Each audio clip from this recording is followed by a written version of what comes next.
Hey, hey, hey, what's going on, everybody? I'm so happy to be here. I am so happy after another great weekend of NFL football. You learn a lot about life watching football and a lot about leadership watching football, which, in a weird kind of way, is a perfect segue because this edition of One on One is going to be all about leadership, all about enduring adversity, and all about women in mortgage. So we've got a lot of ground to cover here. I'm going to bring in Kelly Rogers. Her story will inspire you. She's a fantastic mentor, leader, mother. She's also a senior vice president at Fairway Independent Mortgage Corporation. Kelly will be on here any moment. I just know it. She's going to appear and boom. How magical. Magic. How are you? I'm great. How are you, Greg? I'm doing really well. I appreciate what you do for this industry. I appreciate how you show up and share your stories, and you've got quite an impressive background and story to share with us. Mother of 4 daughters, I believe you have 2 of them in the mortgage business, right? Unless I something's do. changed. Yeah, I do. Absolutely. That's pretty incredible. And you've been in the business. I went back and looked at your NMLS here. That was not the most flattering look of me, by the way. PNC Mortgage Corporation is as far as I can see back in 1995. Say it isn't so. It is so. I'm coming up on 30 years this coming year.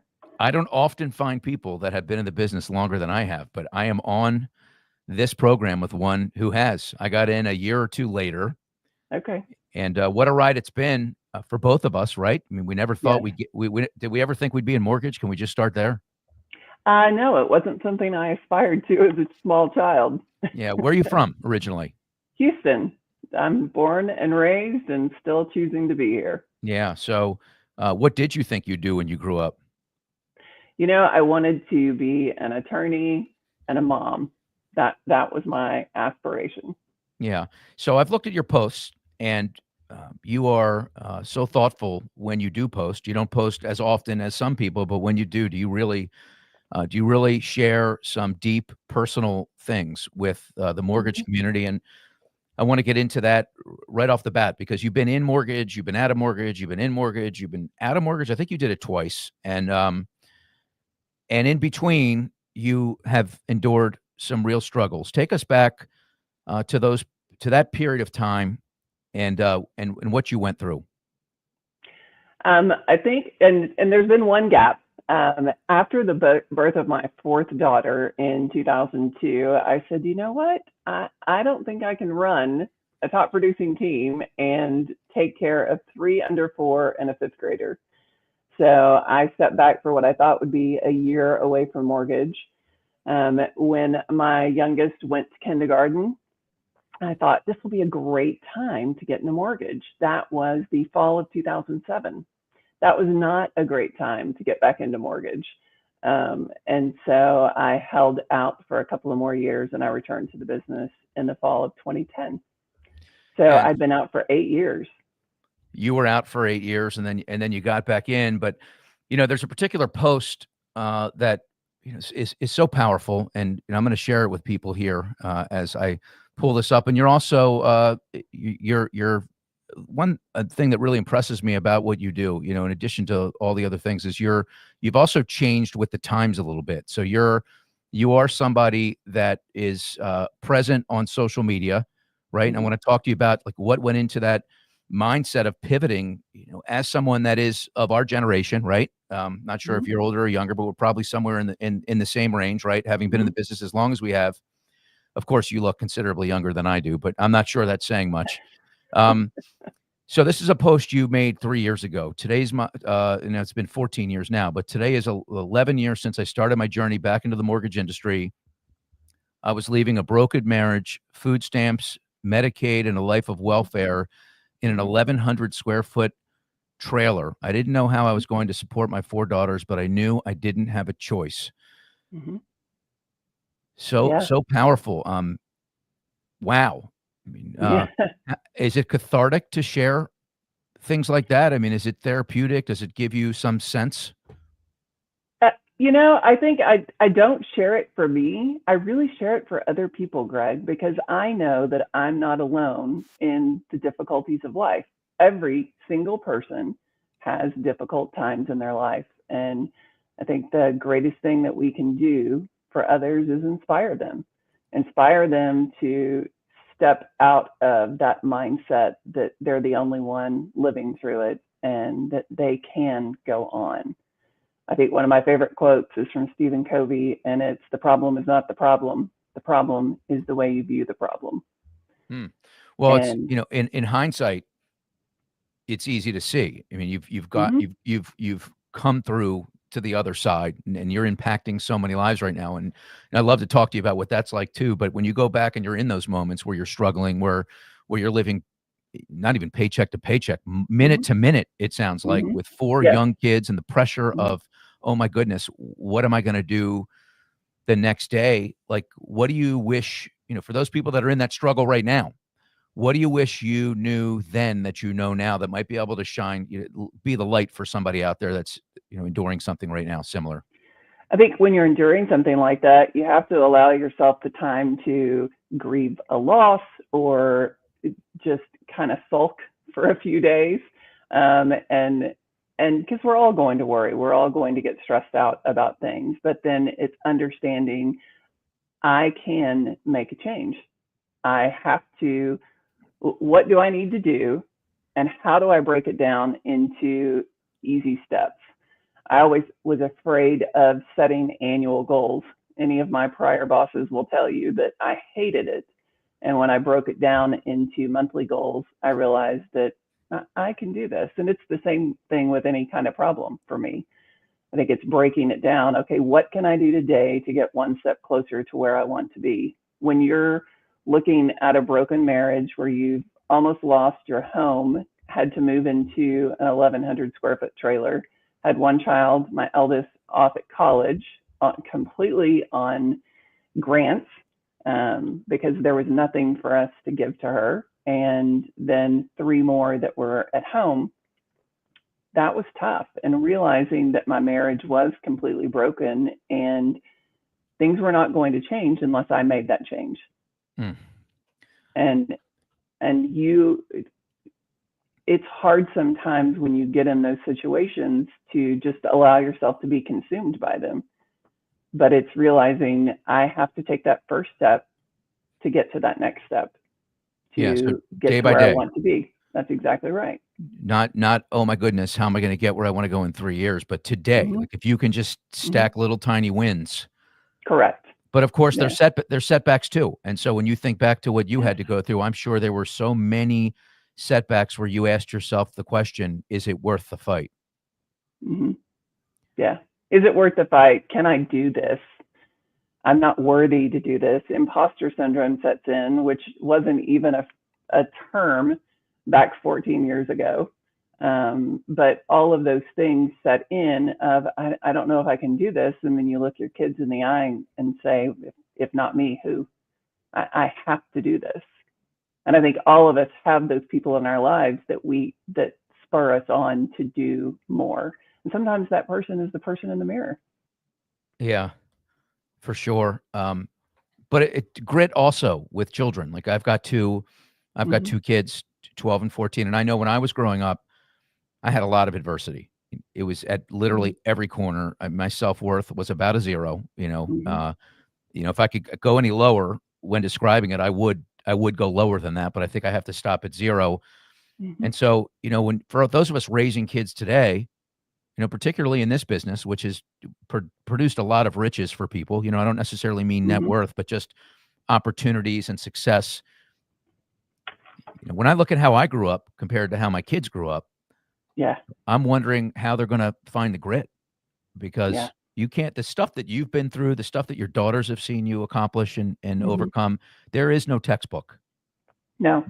that can show them that. So what do you feel about that, right? What do you, when you look at the world we're in today, screens and things like that, and all the Mm-hmm. distractions, um, it's pretty scary, isn't it? It is. I think we have to create grit for our kids. if we don't have it. And I think so many people in our industry in the last few years haven't had grit. And I think that's why we see so many people, I hate to say it, but floundering right now. And we've forgotten what grit looks like. And it's something we must instill in our children if we want them to thrive in their adult lives, even their teenage lives or childhoods. Grit is good. Our goal, so many people I hear say, I don't want my children to go through what I went through. Actually, some of those hard times were probably the things that made you into the amazing human that you are today. I dare say that you wouldn't be as successful as you are had you not been through those difficult moments. Well, I think even today we look in the mirror and wonder what success looks like, and have we Mm-hmm. achieved it yet? Mm-hmm. Yes, even the most successful people in our industry and other industries, I hear them say, I haven't achieved it yet. Oh, yes, you have. It's Yeah. how do you continue to grow in spite of the success that you've already achieved? I also think a lot of people would say, "Gosh, don't let my children anywhere near this business. It's too volatile. It's too up and down." But here you are. You've got two daughters in the business. I mean, how did they get in? How do they help you on the day to day? And would you recommend? What's it like? Because I think about now, my kids. I got a 12 and 14. I'm seriously thinking about, like, I'd like to maybe get them into the mortgage business. Should I Yeah, not? Should it's I? an amazing business. There's so many opportunities for people. Paige had finished college and was in a job where she had kind of reached her point. It was an inside sales role and had a boss that was not a great leader. And she watched all of my success. And I took her to President's Club with me because I was divorced at the time. And so she was my ride or die. And she came and we left and she said, I want to be in the mortgage industry.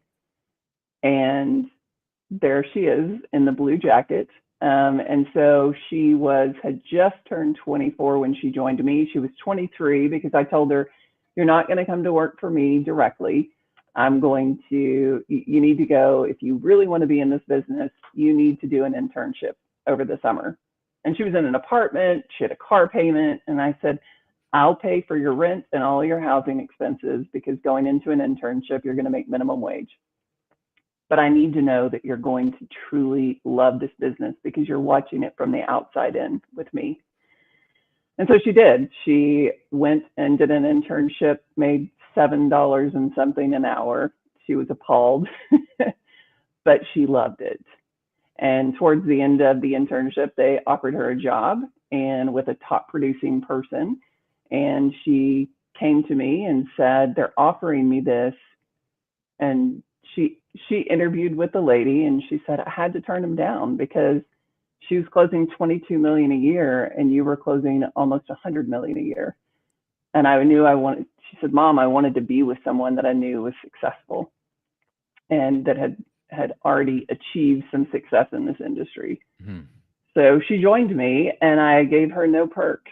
Anybody that knows me and my daughters know that I make them start at the bottom in the lowest position and they go through every role on a team to make sure that they're a fully competent loan officer that understands all the things that you and I learned back in the 90s. Do you remember those days when you had to take your loan application? Sometimes you'd go to someone's home to take their application. All the time, as much as I could, I'd go to someone's home. You kidding me? Absolutely. Yeah. You never And lost then you never lost those deals when you pulled up to someone's that's kitchen exactly table. right. Yeah. That's exactly right. And then you bring the package back. They have sign all their disclosures. You bring the package back to the office. You make Xerox copies. Yeah. You send a package overnight via FedEx to your processor.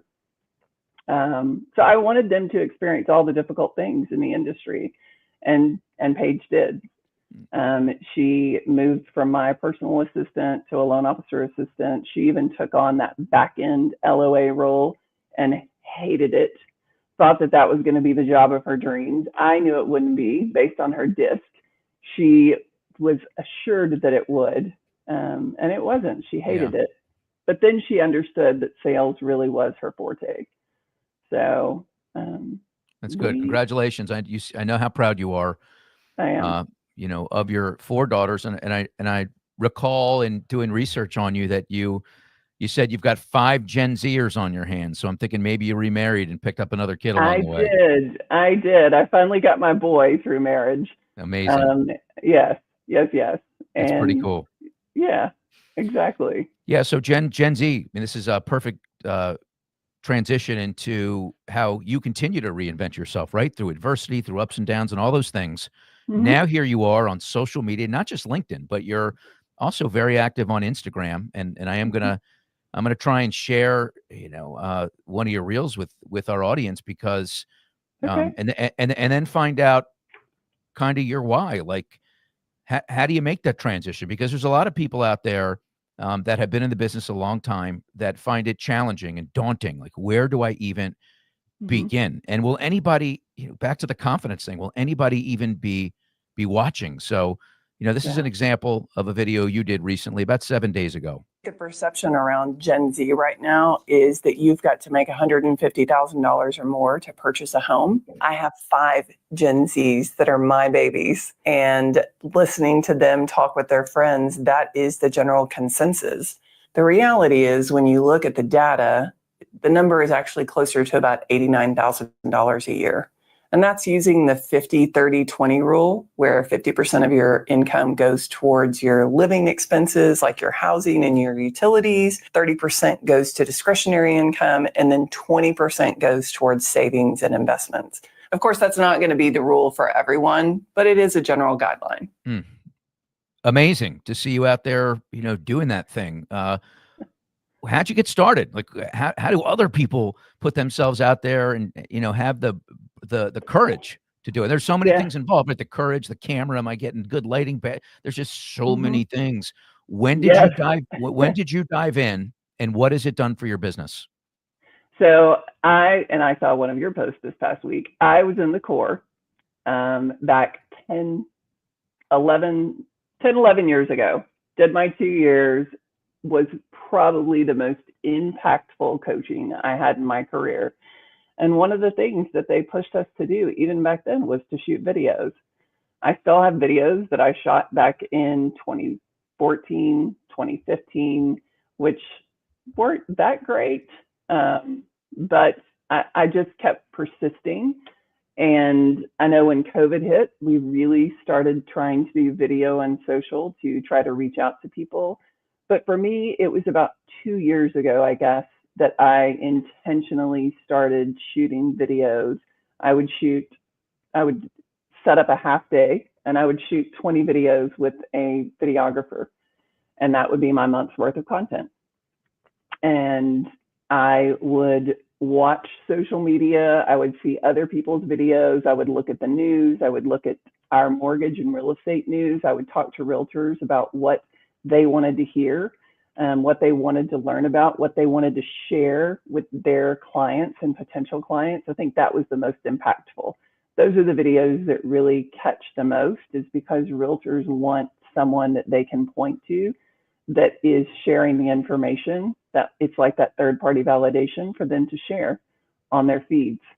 And so I continued to do that up until the beginning of this year. The beginning of this year, I kind of went silent on social, had a brain tumor that was found unexpectedly, and had surgery in February and was out for 4 months.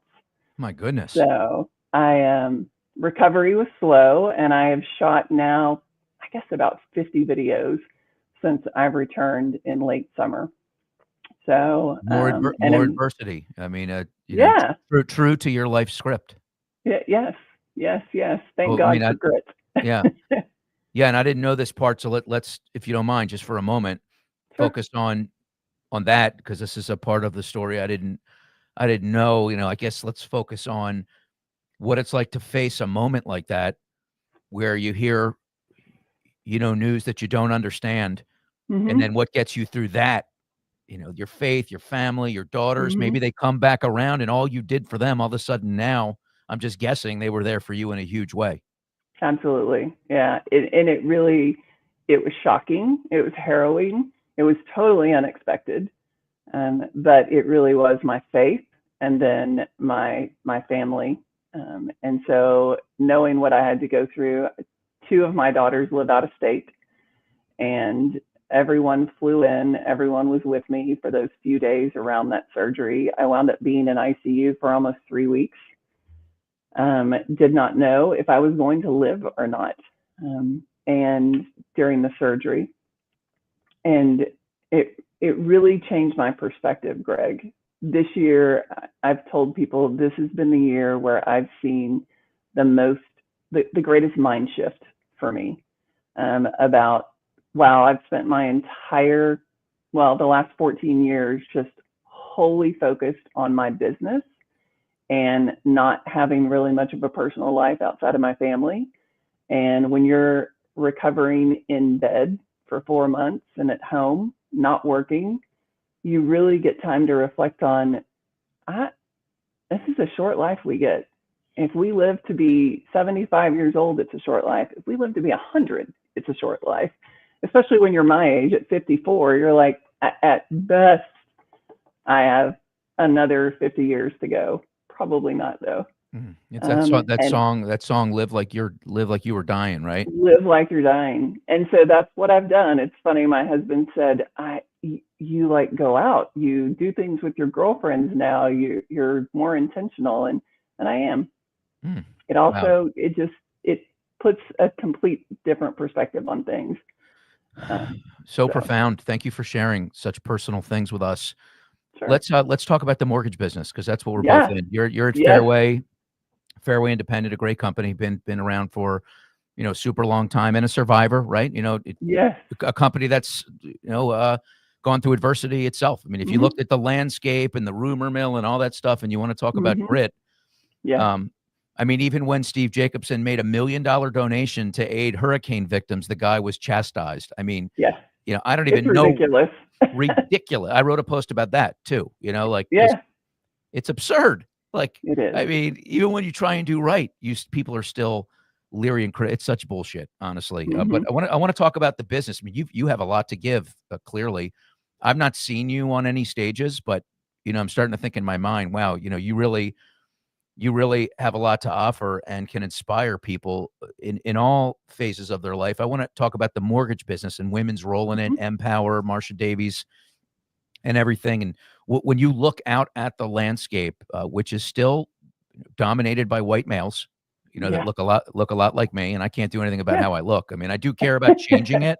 What do you see, and what needs to be done to improve that?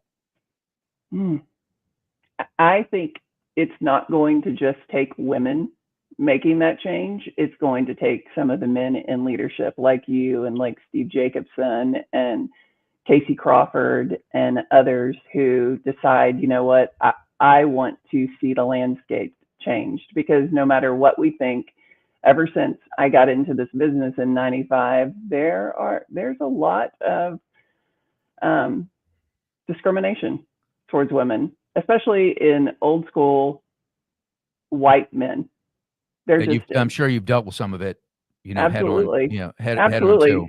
Some men, I think, are afraid of strong women, and I think the reality is that a strong woman who is a great leader sometimes brings more to the table than a man does.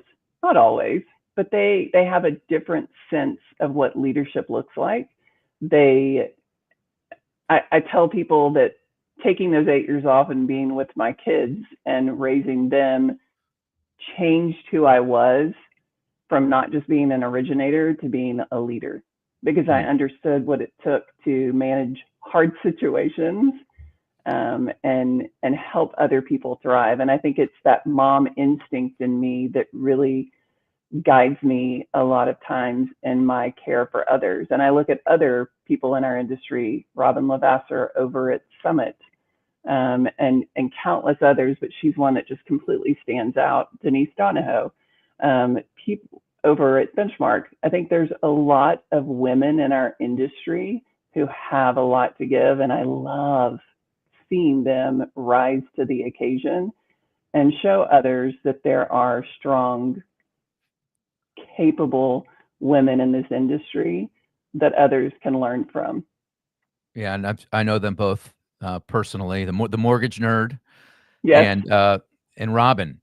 yes, That's her story is also yes, incredible, and what Todd Screama has done for her to get behind yes. her, the owner, former partner at the core. I mean, the whole story. I do, and he's a So hero to me. yeah, for sure. No, he's a hero to many. As Hmm. is Rick Ruby, by the Yes, way. So absolutely. they may not Very be different styles, right. very different styles, but the lessons I learned under each of their leaderships, both profoundly different but similar in some ways, Well, changed my industry. I'm peeling that Changed. back a layer. I hope you don't mind me putting you on a Go spot ahead. Yeah, because one is, one leads with love, one leads with, the iron fist, with right? So discipline. yeah, discipline, iron fist, whatever you call it. I mean, Yeah. both work, but what do you think is, what's a better style for you? And what do you think is a better style for someone, looking for leadership, or does it just really depend on all the ingredients around that person? I'm giving you an out. Yeah, yeah. So I think someone that leads with love appeals to me a lot, but that is not to say I think deep down in Rick Ruby there is love that leads him forward. He wouldn't do what he does if there wasn't. I appreciate his style of discipline at that time in my career. It Mm. it I think a gave lot of me even people more do. discipline. Yeah, I think Absolutely, absolutely. At this point in my career, I think it I would lean more towards the love and empowerment and that leading with love and that in appeals fairness to to me Rick, more. yeah, you've found your way, you've accomplished, right? So those people that are Yeah. looking for a compass, that need that Hmm. accountability, do you need accountability like you did then? I don't. I do. I create accountability. One of the things with my group that I lead now is that we have weekly accountability, and it's styled a lot on some of the tactics I learned in the core. And I Yeah. have no qualms about saying that. I think most people who coach in our industry today and lead people have been in some way impacted by either their learnings in the core or from people who have taught them things from the core. How do you recognize a sincere leader? So if you're out there right now listening to this and you're being led and you wonder, I don't know. I don't know if this person really cares about me or if they just care about the bottom line. Hmm. How do you, what are some of the traits that that you have, right? Or that you've seen in other great leaders that you look up to? So I always like to have a conversation with people, and there's part intuition, but it's also part about how they speak to you. Is it just them speaking, or are they asking questions and are they pausing and listening? And even better is, are they taking notes and are they genuine in their approach to you? I think those are all important things. I think sometimes the greatest leaders are people who are still have some sort of foot in production because you know that they truly are giving of themselves if they're choosing to lead as well as produce Huh. Yeah, and I know you in do. some You form. still produce. I know you still produce. How big is your team? How many people are originating on your team that you work with? Uh, so we have 10 loan officers in our group, Amazing. and then each person has their own teams. Um, I love that three of our people in our group will all close in excess of 50 million this year because in this industry, I think that's a feat, I'm going to give you a especially with chance everything. to. I know you said you gave Casey Crawford credit. I know you worked in movement for many years. I'm sure leaving there wasn't easy. Yeah. Now you're at Fairway. I'm Hmm. not going to ask you to do a comparison because they're two completely different companies led by great Yes. leaders. Yes. But I'll give you a little shot here for a 30-second PSA on Fairway. So I think the thing that I found at Fairway and that I love so much is that the independent in the name really is about independence. You come in and you get to create and run your business like you want to. You can choose to align with a leader within Fairway that can guide you and coach you and lead you. But there are also it's a collaborative group. We have Ignite coaching that you can be a part of where people are constantly sharing. We have our LO Facebook page, which I'm sure every company has, and if they don't, they should, where people can collaborate on there. No one here stops at wanting to help another person. And Got it. you have a leader, real quick, you have a leader in I got to Steve start Jacobson. charging now that you've eclipsed 30 seconds. Now it's going to be $50 a second. So continue. Okay, I'll be quick. And you have a leader in Steve Jacobson that I know in our industry people like to poke at and think that he's not a great human. And I've not met a leader that cares as much as he does and who wants to invest in his people like he does. And I appreciate that. Yeah, I'm sure you do. Boom. That's a mic drop moment here. Anything we're leaving on the table here? Is there anything you'd want to say in closing? No, I appreciate what you're doing through the All of Us movement. I think there's a great opportunity for our mortgage industry to continue to grow and thrive with more women in leadership roles. No question about it. And I look forward to seeing you continue to speak out, and I would like to see you on some stages here soon, inspiring people. You could give a TED Talk. I mean, this was a miniature TED Talk here, but if I wasn't talking and it was just you, it would be even that much more powerful. So glad to know you. Glad to be developing a relationship with you and putting you out here with all of with my community and the people that follow me, and appreciate you very much. Thank you for sharing some of your Monday with us. Thanks, Greg, for having me be a part of it. I'm honored. It's my pleasure. The honor's all mine, and really appreciate your time. Have a wonderful week. Coming up next Monday, Shant Bonosian. It's a hard last name to pronounce, but it's not hard to see that he is head and shoulders above everybody else when it comes to production. He's at Rate, formerly Guaranteed Rate. He'll be with us next Monday at 1 o'clock Eastern. Don't miss that as we talk about what it takes to be great in mortgage when it comes to numbers. Until then, we'll see you later. Have a great rest of your week. Kelly, so long. See you later.